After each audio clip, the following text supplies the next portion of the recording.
আসসালামু আলাইকুম প্রিয় ভাইরা,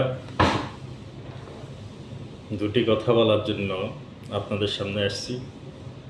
সেটা হচ্ছে অস্ত্রপ্রচার আর অপপ্রচার। এই দুটা জিনিস কিন্তু ভিন্ন, তারপরেও দুটোটার মধ্যে যথেষ্ট পরিমাণ ঝুঁকি আছে।